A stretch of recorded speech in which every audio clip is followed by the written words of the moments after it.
What's up, everybody? It has been a minute since I last made one of these. Moved out of college, came back home, just finished up freshman year, got my grades back, did all my finals, etc., etc., since the last one. But I have actually seen the movie in theaters in this period of time. And if you're one of the 4 people on planet Earth that saw the hot takes video or whatever, and there my boy Mo, he tried to tell me that Sheep Detectives was going to be a top 10 movie that comes out this year.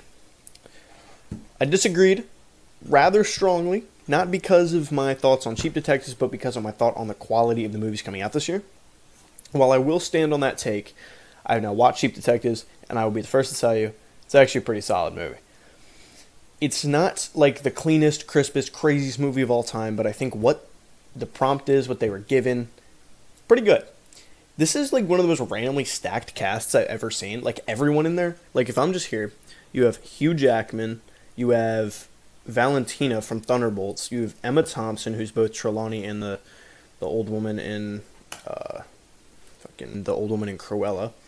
You have Nicholas Braun, you have Nicholas Glitazine, or I might be mispronouncing that, but I remember him from that Purple Hearts movie that I keep seeing on YouTube Shorts about the soldier.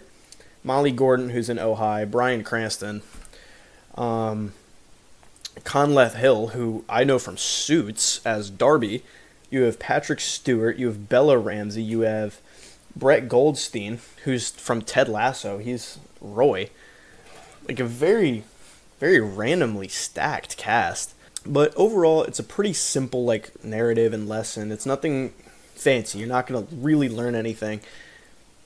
But it's solid, honestly. It does what it's meant to do.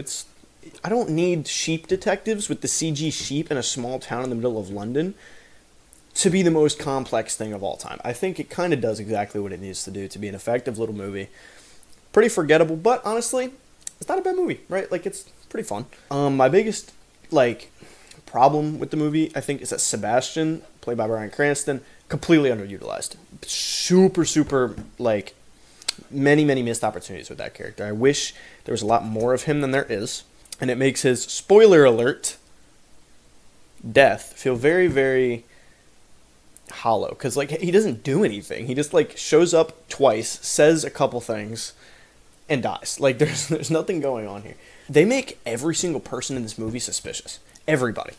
So at the end, when the twist comes, off the top of your head, you're like, it's kind of predictable.